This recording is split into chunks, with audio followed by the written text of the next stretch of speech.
Je crois que je tiens d'abord à remercier notre collègue de cette belle initiative qui nous a permis de comprendre certaines vérités, et surtout en termes de fonctionnement de l'OVD.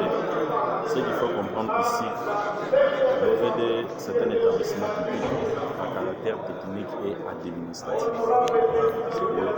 Elle a pour mission de gérer nos voiries et villages.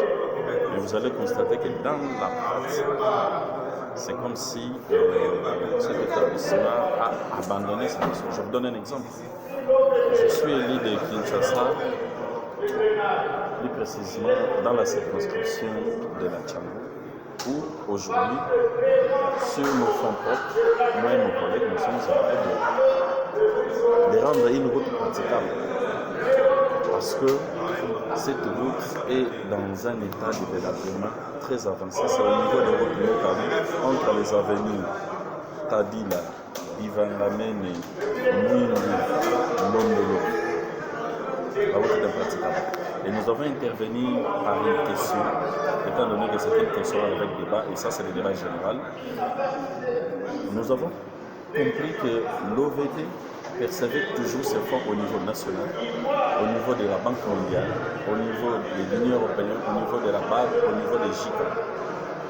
Et puis là encore, l'OVD continue à percevoir de l'argent en termes de ses ressources propres.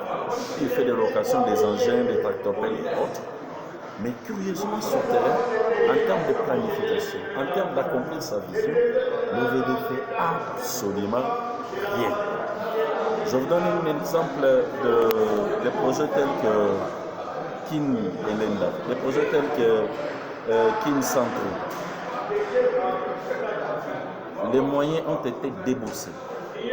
Une grande partie des moyens, mais sur terrain, l'effectivité des travaux de l'OVD, nous ne voyons pas ça. Également, ce qui concerne des érosions. Des cas tels que quartier Kibunda, c'est en voie de disparition. Il y a plusieurs têtes d'érosion. Mais jusque-là, aucune intervention au niveau de l'OVD. Quelle est cette planification qui est sa mission? Donc, je ne sais pas la manière dont la plénière va prendre la décision. Mais je pense que comme je proposais à ce qu'on puisse l'interpeller, c'est-à-dire conformément à l'article 184, de transformer cette question orale à une interpellation.